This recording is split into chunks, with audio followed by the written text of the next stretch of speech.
Assalamualaikum warahmatullahi wabarakatuh. Alhamdulillahirabbil alamin. Wabihi nasta'in ala umurid dunya waddin. Wassalatu wassalamu ala asyrafil anbiya'i wal mursalin sayyidina wa maulana Muhammadin wa ala alihi wa ashabihi ajma'in. Hadratul muhtaramin, segenap alim ulama yang senantiasa kita nanti-nantikan fatwa dan berkah doa-doa dari beliau.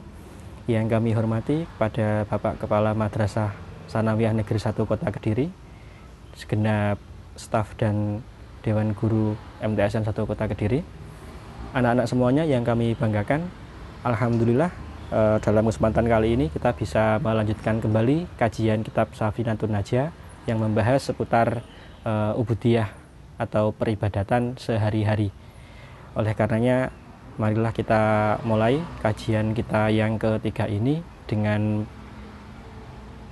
membaca umul kitab yang fadilah atau pahalanya kita tujukan kepada beliau, baginda Nabi Muhammad SAW, dan para keluarga serta sahabat-sahabatnya, dan juga kepada guru-guru kita, dan tentunya kepada orang tua kita, dengan harapan agar ilmu yang kita peroleh nantinya menjadikan ilmu yang bermanfaat dan memberkahi kehidupan kita ke depannya. Amin Allahumma amin. Bismillahirrahmanirrahim. Ila hadratin Nabiil Mustafa Sayyidina Muhammadin sallallahu alaihi wasallam, ila hadrati abi wa ummi wa azwajihi wa dzurriyyati wa ikhwanihi min nabiyina wal mursalin wa ala alihi wa ashabi kullin ajma'in wa tabi'ina wa tabi'ina wa man tabi'ahum bi ihsanin ila yaumiddin. Tsumma khususan khassah ila musharifatul kitab Syekh Salim bin Sumir Al-Hadrami, wa khususan ila masyayikhina wa masyayikhikum wa mu'allimina wa mu'allimikum wa abawayina abawaykum annallaha yaghfir lahum wa yarhamuhum. Sya'ulillahi lana wa lahumul Fatihah. A'udzu billahi minasyaitonir rajim. Bismillahirrahmanirrahim. Alhamdulillahirabbil alamin arrahmanir rahim maliki yaumiddin. Iyyaka na'budu wa iyyaka nasta'in. Ihdinas siratal mustaqim. Shiratal ladzina an'amta 'alaihim ghairil maghdubi 'alaihim waladdallin. Rabbighfirli wa liwalidayya wa lil mu'minina. Amin. Bismillahirrahmanirrahim. Qolal musannifu rahimahullahu taala wa nafa'ana bihi wa bi ulumihi fid dharaini amin ya rabbal alamin. Faslun fi arkanil imani. Arkanul iman sittatun, antu'mina billahi wa malaikatihi wa kutubihi wa rusulihi wa bil yaumil akhir wa bil qadari khairihi wa syarrihi minallahi ta'ala. Nah, pada pembahasan yang ketiga ini kita akan mempelajari tentang rukun iman ya. Rukun iman jumlahnya ada 6. Yang pertama adalah iman kepada Allah, kemudian iman kepada malaikat-malaikat Allah, kemudian iman kepada kitab-kitab Allah, iman kepada Rasul atau para utusan Allah, kemudian iman kepada hari akhir, dan yang terakhir adalah iman kepada qada dan qadarnya Allah. Anak-anak semuanya yang kami banggakan, perlu kita ketahui bersama bahwasanya iman ini secara bahasa adalah at-tasdiq, yakni artinya adalah membenarkan ataupun meyakini. Kemudian secara syarak iman ini diartikan sebagai iqbalul qalbi wa id'anih ilmu bidharurati annahu min dini Muhammadin sallallahu alaihi wasallam. Nah, secara syariat iman ini diartikan sebagai menghadapnya hati dan juga menyebarluaskannya di dalam hati atas ilmu yang sifatnya doruri, artinya ilmu yang menjadikan dasar kita melaksanakan kegiatan sehari-hari dalam ubudiyah kita, dan ini merupakan bagian daripada agama yang dibawakan oleh beliau Nabi Muhammad SAW. Nah, agar lebih mudahnya anak-anak semuanya yang kami banggakan, pengertian iman ini lebih mudah apabila kita mengacu pada pengertian yang disampaikan oleh beliau Sayyidina Ali bin Abi Thalib karamallahu wajhah, yakni at-tasdiqu bil qalbi wa taqriru bil lisan wa arkanu bil amal. Jadi yang dinamakan dengan iman ini adalah meyakini ataupun membenarkan dalam hati, kemudian juga melisankan atau mengucapkan melalui lisan, dan juga mengamalkan dengan anggota badan ya, seperti itu. Jadi ketiganya ini merupakan satu kesatuan yang utuh dan tidak bisa dipisah pisahkan. Seseorang dikatakan beriman itu tidak cukup hanya dengan mengatakan saya beriman kepada Allah ataupun saya beriman kepada malaikat Allah. Ini tidaklah cukup, karena kalaupun itu hanya lisan, ini belum tentu dalam hatinya membenarkan yang seperti itu. Oleh karenanya, barometer ataupun ukuran iman itu sendiri, ini bisa kita lihat gejalanya, tinggi rendahnya keimanan seseorang adalah dari perilakunya sehari-hari. Ketika ibadahnya ini dilakukan dengan istiqomah, dengan rutin, maka bagi kita yang melihat keadaan orang tersebut bisa dikatakan kalau imannya ini tinggi atau imannya tebal. Seperti itu. Selanjutnya, iman yang pertama, yakni adalah iman kepada Allah. Ini maknanya adalah al-imanu bi annallaha subhanahu wa ta'ala maujudun wa annahu wahidun fi dzatihi wa sifatihi wa af'alihi la syarika lahu fil uluhiyah.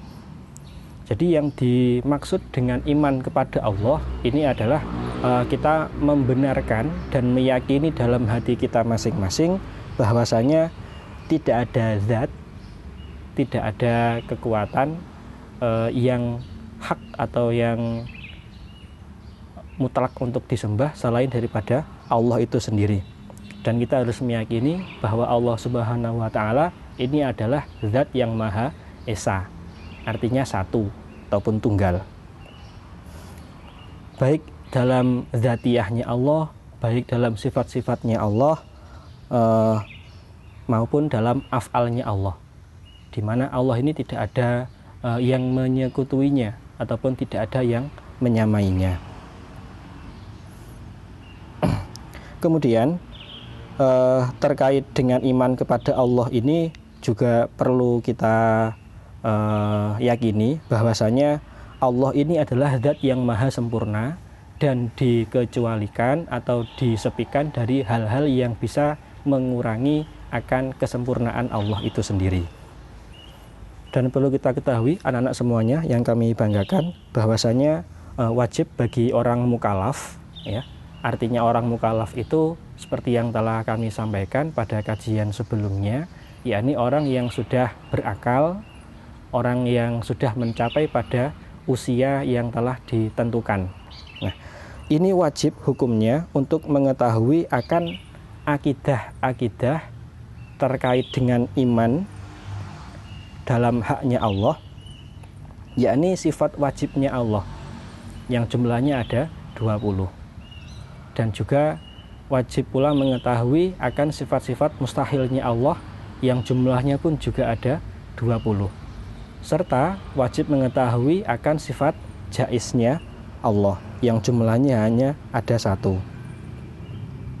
Nah, adapun sifat wajibnya Allah yang jumlahnya ada 20 tadi, ini seringkali biasa dipakai dalam puji-pujian selepas adzan, yakni wujud, qidam, baqa, mukhalafatul hawadisi, qiyamuhu bin nafsihi, wahdaniyah, udrat iradat, ilmu hayat, sama basor kalam, qadiron, muridan, aliman, hayyan, sami'an, basiron, mutakaliman. Nah, ke-20 itu merupakan sifat wajibnya Allah yang wajib kita ketahui. Nah, kemudian untuk sifat mustahil ini pun jumlahnya juga ada 20. Artinya sifat mustahil ini adalah sifat yang tidak mungkin akal kita itu menerima Allah memiliki sifat 20 tersebut. Hal ini tentunya berbeda dengan sifat wajib, yang mana makna daripada sifat wajib Allah itu sendiri adalah sifat-sifat yang secara akal ini bisa diterima apabila Allah memiliki sifat-sifat tersebut. Ini memang berkebalikan dengan sifat mustahil itu sendiri. Sedangkan untuk sifat jaiz yang hanya ada 1, yakni tarkun likuli mumkinin au kafi'lihi. Artinya kita harus meyakini bahwasanya Allah memiliki sifat wenang, artinya boleh, baik itu boleh menciptakan sesuatu yang mungkin adanya, ataupun Allah boleh tidak menciptakan sesuatu yang tidak mungkin adanya. Ataupun sebaliknya, Allah ini berhak menciptakan sesuatu yang mungkin adanya, dan juga Allah ini berhak untuk tidak menciptakan sesuatu yang perwujudannya itu mungkin. Nah, kalimat-kalimat seperti ini harus kita pahami terlebih dahulu agar nanti kita semakin yakin akan eksistensi atau akan adanya keberadaan Allah itu sendiri. Nah, akhir kata, yang dimaksud dengan iman kepada Allah ini hanya adalah meyakini bahwasanya Allah itu ada. Ya, Allah itu ada dan tidak ada Tuhan yang berhak disembah melainkan Allah. Kemudian ditambahkan, kita juga harus meyakini Allah memiliki sifat wajib yang jumlahnya ada 20, dan juga meyakini Allah memiliki sifat mustahil yang jumlahnya pun ada 20, dan Allah memiliki sifat jaiz yang tadi jumlahnya hanya ada 1. Berikutnya, rukun iman yang kedua adalah wa malaikatihi, yakni mengimani akan adanya malaikat. Anak-anak semuanya yang kami banggakan, lafadz atau kalimat malaikat ini merupakan jamaknya daripada lafadz malak, ya. Disebut dengan malak ini karena keberadaan malaikat atau malak itu sendiri ini adalah jisim yang terbuat dari nur atau dari cahaya, sehingga malaikat itu tidak memiliki tubuh sebagaimana makhluk. Artinya bentuknya seperti apa ini pun tidak ada yang mengetahui secara pasti selain Allah itu sendiri. Dan juga untuk jumlahnya malaikat ini sangat banyak sekali. Hanya saja pada pembahasan ini kita hanya diwajibkan untuk mengetahui malaikat 10 beserta dengan tugasnya, yakni malaikat Jibril yang bertugas untuk membawakan atau mengantarkan wahyu, kemudian malaikat Mikail yang bertugas membagikan rezeki, kemudian malaikat Israel yang bertugas meniup sangkakala, kemudian malaikat Jibril, Mikail, Israel yang bertugas untuk mencabut nyawa, kemudian ada malaikat Mungkar dan Nakir yang bertugas sebagai penanya saat di alam kubur, kemudian juga ada malaikat Raqib dan Atid yang bertugas sebagai pencatat amal, baik amal baik ataupun amal buruk, dan ada malaikat Ridwan sebagai bertugas menunggu surga, dan malaikat Malik yang bertugas sebagai menjaga neraka. Jadi yang diwajibkan bagi kita dalam mengimani malaikat ini adalah mengetahui 10 malaikat itu tadi beserta dengan tugasnya. Selanjutnya untuk yang ketiga ini adalah iman kepada kitab-kitabnya Allah.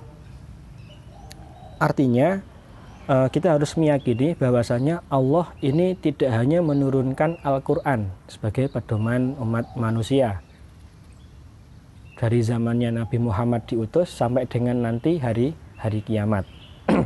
Tapi kita juga harus meyakini bahwasanya Allah menurunkan kitab-kitab yang lain, seperti halnya kitab Zabur yang diturunkan kepada Nabiullah Daud alaihi salam, kemudian kitab Taurat yang diturunkan kepada Nabi Musa alaihi salam, dan kitab Injil yang diturunkan kepada Nabi Isa alaihi salam. Nah, meskipun pada hakikatnya kita tidak mengetahui ketiga kitab tersebut, hanya saja isi daripada ketiga kitab tersebut ini sudah termaktub di dalam Al-Quranul Karim, sehingga kita hanya perlu mencari kebenaran atau perlu melaksanakan kandungan-kandungan yang ada di Al-Quran sebagai pedoman kita hidup di dunia ini, sekaligus sebagai bekal kita nanti saat hidup kelak di akhirat. Selain daripada itu pula, anak-anak semuanya yang kami banggakan, Allah selain menurunkan kitab-kitab yang tadi sudah kami sampaikan, Allah juga menurunkan yang namanya suhuf, yang berarti lembaran. Artinya lembaran-lembaran tersebut ini juga merupakan pedoman dalam ubudiyah kepada Allah ataupun muamalah dalam interaksi sosial. Dan untuk suhuf ini kita tidak perlu mentafsil atau merinci akan jumlah daripada suhuf itu sendiri, karena suhuf ini hanya diturunkan kepada nabi-nabi yang telah ditunjuk oleh Allah. Artinya tidak semua nabi ataupun rasul ini mendapatkan suhuf, kecuali Nabiullah Musa. Sebelum beliau Nabiullah Musa alaihissalam ini mendapatkan kitab Taurat, beliau pernah mendapatkan suhuf sebanyak 10 lembar. Kemudian disempurnakan dalam kitab Taurat. Sehingga arti daripada mengimani adanya kitab-kitab Allah ini adalah meyakini akan kebenaran kitab-kitab Allah tersebut, sekaligus juga mengetahui secara rinci selain daripada Al-Quran, Allah juga menurunkan kitab Zabur, Taurat, dan Injil. Anak-anak semuanya yang kami banggakan, lanjut pada rukun iman yang keempat, ini adalah iman kepada Rasul, ya. Dalam hal ini mengapa tidak iman kepada Nabi? Karena Nabi itu artinya adalah seorang laki-laki yang mendapatkan wahyu, hanya saja tidak wajib menyampaikan wahyu tersebut kepada umatnya. Berbeda dengan Rasul. Kalau Rasul ini jelas seorang laki-laki yang mendapatkan wahyu dan wajib menyampaikan kepada umatnya. Nah, adapun makna beriman kepada Rasul, ini artinya adalah kita mengimani bahwasanya Allah Subhanahu wa Ta'ala ini telah mengutus para rasulnya atau para utusannya untuk memberikan hidayah dan menyempurnakan kehidupan umat manusia dengan beberapa bukti atau dengan beberapa mukjizat. Pada intinya kewajiban kita dalam mengimani Rasul ini selain meyakini dan membenarkan akan adanya para utusan Allah, ini juga kita harus mengetahui nama-nama beliau. Dalam pertemuan awal telah kami jelaskan jumlahnya para rasul ini ada 315. Ada juga yang menyebutkan 313. Nah, dari jumlah tersebut yang wajib kita ketahui akan nama-namanya ini hanya 25 saja. Ya, karena nama-nama beliau ini termaktub di dalam Al-Qur'an. Yakni mulai daripada Nabi Adam, kemudian Nabi Idris, Nabi Nuh, Nabi Hud, Nabi Sholih, sampai dengan Nabi Muhammad sebagai penutup para nabi dan para rasul. Selain itu pula kita harus meyakini bahwa para rasul ini juga memiliki sifat wajib. Artinya sifat yang pasti diterima oleh akal apabila para rasul memiliki sifat tersebut. Yakni yang pertama adalah sifat jujur atau asidqu, kemudian yang kedua adalah sifat fatonah, yakni cerdas, kemudian yang ketiga adalah sifat amanah yang memiliki makna dapat dipercaya, dan yang terakhir sifatnya tabligh, artinya menyampaikan wahyu dari Allah kepada para umatnya.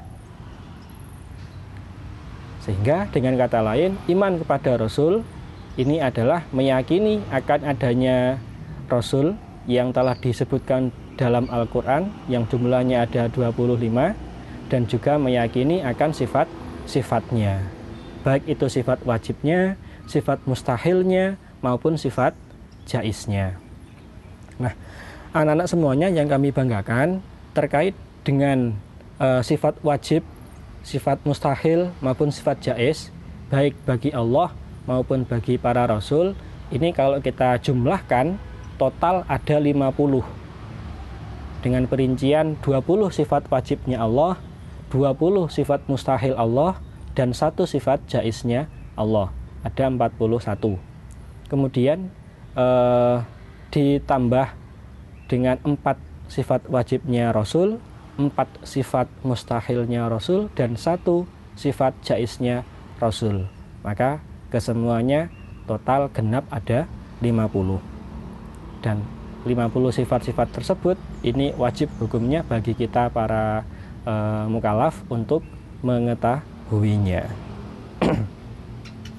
Selanjutnya anak-anak yang kami banggakan, untuk rukun iman yang kelima ini adalah mengimani adanya hari akhir.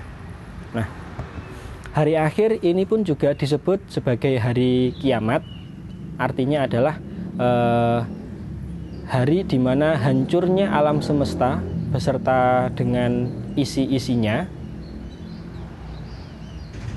yang waktu kejadiannya tidak ada yang mengetahui secara pasti selain daripada Allah itu sendiri. Artinya kita wajib meyakini akan adanya hari tersebut. Cuma kalau nanti kita bertanya kapan pastinya kejadian tersebut, maka jawabannya pasti hanya Allah yang mengetahuinya saja. Hanya saja untuk berjaga-jaga akan kapan datangnya hari akhir tersebut, kita sudah diberikan pengetahuan, diberikan ilmu oleh para nabi, terutama dari Nabi Muhammad, akan tanda-tanda daripada datangnya hari akhir tersebut. Nah, anak-anak semuanya yang kami banggakan, selain daripada itu, terkait dengan hari akhir ini, ibrohnya adalah luar biasa sekali bagi kita, karena kita tidak tahu kapan kita akan meninggal, dan meninggal pun ini termasuk bagian daripada hari akhir atau hari kiamat itu sendiri. Karena hari kiamat ini terbagi menjadi 2, ada kiamat kubro dan ada kiamat sugro. Baik kiamat kubro ataupun kiamat sugro ini tidak ada yang tahu pasti terjadinya. Oleh karenanya untuk mempersiapkan kita menghadapi hari kiamat tersebut, baik yang kubro maupun yang sugro, maka kita harus senantiasa untuk berbuat baik kepada sesama manusia, dan tentunya memperbaiki ibadah kita kepada Allah, yakni dengan cara senantiasa taqarrub atau mendekatkan diri kepada Allah. Kemudian anak-anak yang terakhir daripada rukun iman ini adalah iman kepada qada dan qadarnya Allah. Qada artinya adalah ketetapan, kepastian dari Allah. Sedangkan qadar ini seringkali kita sebut dengan takdir, ya, dengan takdir. Artinya segala apapun yang terjadi di kehidupan kita ini memang sudah digariskan oleh Allah Subhanahu wa taala. Dan tentunya kita masih bisa untuk memperbaiki takdir kita, karena memang manusia hidup di dunia itu diberikan 2 pilihan. Apakah dia menjadi manusia yang baik atau menjadi manusia yang tidak baik. Dalam surat Al-Bayyinah disebutkan bahwasanya ada 2 pembagian manusia, ada yang khairul bariyah dan ada yang syarrul bariyah. Khairul bariyah itu artinya adalah manusia yang baik. Artinya dia beriman kepada Allah, beriman pada malaikat Allah, beriman pada kitab-kitabnya Allah, pada rasul-rasulnya Allah, mengimani hari akhir maupun mengimani qada dan qadarnya Allah. Selain itu pula orang tersebut ini senantiasa berbuat baik. Makanya di surat Al-Bayyinah disebut sebagai khairul bariyah. Nah, sebaliknya orang yang tidak beriman pada Allah ataupun tidak mau berbuat baik pada sesamanya, maka disebut sebagai syarrul bariyah. Itu terkait dengan kajian kita terkait dengan rukun iman yang jumlahnya ada 6. Mudah-mudahan dari kajian ini kita semakin bisa mempertebal keimanan kita kepada Allah Subhanahu wa taala, sehingga kita semakin istiqomah dalam melaksanakan rukun-rukun Islam yang telah digariskan oleh Allah, sehingga kita bisa mampu mencapai level ihsan, yakni beribadah seakan-akan bisa melihat Allah, ataupun saat beribadah seakan-akan kita senantiasa dilihat oleh Allah. Sehingga nanti kalau kita sudah bisa mencapai pada makom ihsan ini, kita bisa menjadi manusia yang muhsin, yang makna secara kaprahnya adalah kita ibadah pada Allah ini baik, dan hubungan sosial kita pun juga baik. Demikian yang dapat kami sampaikan, mudah-mudahan ada berkah dan manfaatnya. Dari saya, apabila ada kekurangan mohon dimaafkan, karena memang saya masih banyak kekurangan dan kesalahannya. Wal afu minkum, wassalamualaikum warahmatullahi wabarakatuh.